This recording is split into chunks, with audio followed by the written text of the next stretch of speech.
नमस्कार प्यारे बच्चों, आज हम राम वृक्ष बेनीपुरी का बाल गोविंद भगत पाठ नंबर 2 का अध्ययन करेंगे। राम वृक्ष बेनीपुरी बिहार के मुजफ्फरपुर जिले के बेनीपुर गांव में उनका जन्म हुआ था। माता पिता का बचपन में ही निधन हो गया था, जिस कारण उनका बचपन अभाव, कठिनाइयों और संघर्ष में बीता। 1920 में उन्होंने स्वाधीनता आंदोलन में भागीदारी निभाई और 1968 में उनका निधन हो गया। उन्होंने यहाँ रेखाचित्र के माध्यम से बाल गोविंद भगत का चित्रण किया है। बाल गोविंद भगत एक ऐसे विलक्षण चित्र का उद्घाटन किया है जो मनुष्यता, लोक संस्कृति और सामूहिक चेतना का प्रतीक है। वेशभूषा या बाह्य अनुष्ठानों से कोई सन्यासी नहीं होता। सन्यास का आधार जीवन के मानवीय सरोकार होते हैं, ये उन्होंने बताया है।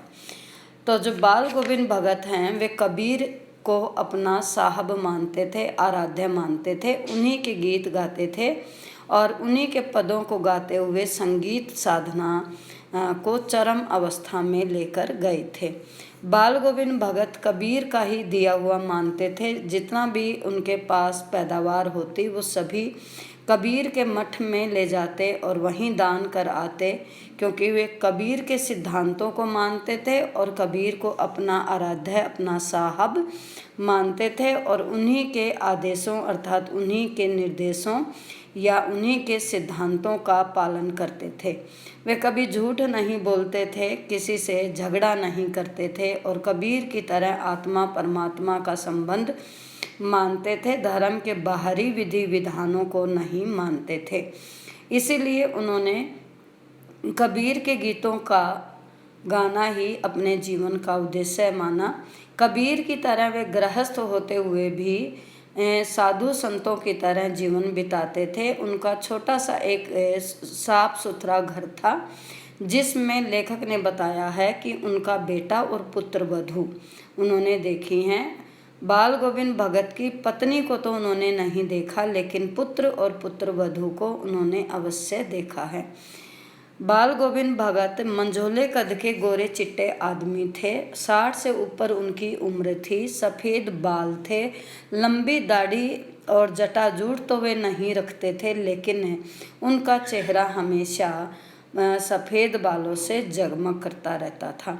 कपड़े बहुत कम पहनते थे, कमर में एक लंगोटी मात्र पहनते थे और कबीरपंथी टोपी सिर पर पहनते थे और सर्दियों में एक काली कंबली ओढ़ लेते थे और खेतों में जो भी उसकी पैदावार होती, सारी पैदावार को लेकर वे कबीर के मठ में ले जाते, क्योंकि कबीर को ही वे अपना साहब मानते थे।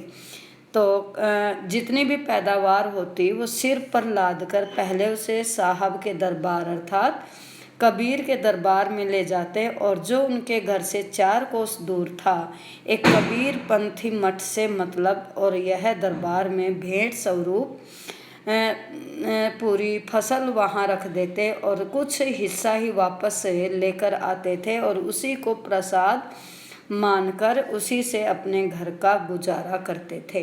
अर्थात पूरी फसल को दान में करते थे। तो जन सेवा का भाव उनके मन में था।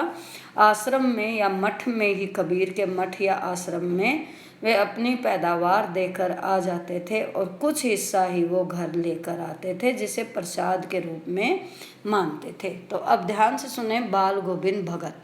तो बाल गोविंद भगत का जो कद है वह मंझोला अर्थात बीच का कद था, ना लंबा ना छोटा, और वे गोरे चिट्टे आदमी थे। 60 से ऊपर उनकी उम्र थी। सर्दियों में केवल एक काला कंबल वे ऊपर से ओढ़ लेते। मस्तक पर हमेशा चमकता हुआ रामानंदी चंदन का टीका, जो नाक के एक छोर से शुरू होकर औरतों की तरह दूसरे छोर पर खत्म होता था। गले में तुलसी की जड़ों की बेडोल माला पहनते थे। इस तस्वीर से लेखक कहते हैं कि हम यह नहीं कह सकते कि बाल गोविंद साधु थे, नहीं, बिल्कुल गृहस्थ कि घर की सारी जिम्मेदारी निभाते थे। और उनके घर में एक बेटा और एक पतोहू अर्थात पुत्र वधू थी और थोड़ी सी खेती बाड़ी करते थे और एक साफ सुथरा घर था। किंतु खेती बाड़ी करते, परिवार रखते बाल गोविंद भगत उसके बाद भी साधु थे, क्योंकि कबीर को वो साहब मानते थे, उनके गीत गाते, उनके सिद्धांतों पर चलते, कभी झूठ नहीं बोलते, खरा व्यवहार करते और स्पष्टवादी थे। जिससे भी जो बात कहनी थी वह साफ कहते थे, बिना कारण झगड़ा नहीं करते थे, दूसरों की वस्तुओं को छूते नहीं थे और बिना पूछे व्यवहार में नहीं लाते थे।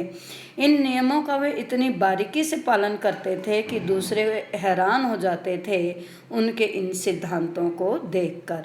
और इन सब से ऊपर था उनका कबीर का मानना, उनको साहब मानते थे और घर से ही वो साफ सुथरे रहते थे, घर को साफ सुंदर रखते थे। अब लेखक कहते हैं इन सब के ऊपर मैं मुग्ध था तो सबसे ज़्यादा उनके मधुर गान पर। अब मधुर गान की वो हर मौसम में गीत गाते थे।